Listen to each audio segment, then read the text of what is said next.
Jim, we've taken a look at a number of other large-scale water features, and of course most of us don't have abundant underwater springs and acres to have little ponds that are connected by waterfalls and creeks.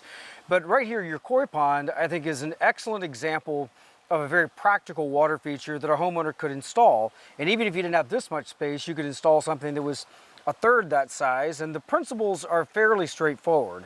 Basically, what we've got here is the elevation change that creates the waterfall. At the top of that, there's a small reservoir, and then it falls into a larger reservoir. We've got a pump that's going to recirculate the water from the lower reservoir up to the top, and it basically is just a continuous loop. And so then all we've got to think about is what kind of stone we're going to use for the ornamentation of it, and then are we going to use a poly liner or concrete or gunite that's sealed in some way. But they can be fairly easily put together, and the principles behind how we actually make this operate are pretty simple. People come, they see this and think, oh, I could put this in my back garden, and it serves its purpose well. But you add a few fish to get a little movement in there.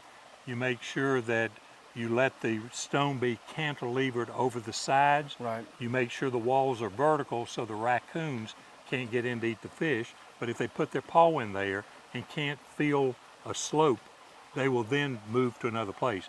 So we had problems with raccoons with our big koi pond in the Japanese garden. We have no problems here because these cantilever. But it's a wonderful little example. You hear the water, the sounds of it.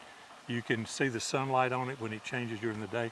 But people love it, and to me, it's an easy, low maintenance pool. Absolutely. Jim, we discussed some smaller water features and ones that people could install if they had a corner in their backyard. But what if all you have is a brick patio or a very small deck? So you're limited on space, but you still want to take advantage of a water feature. There are things as simple as this rigid black pot here. There's no holes in it, of course, so it holds water. And basically, we'd fill this up with water, maybe about 2/3. This is a submergible pump. It's also got some lights on this particular one.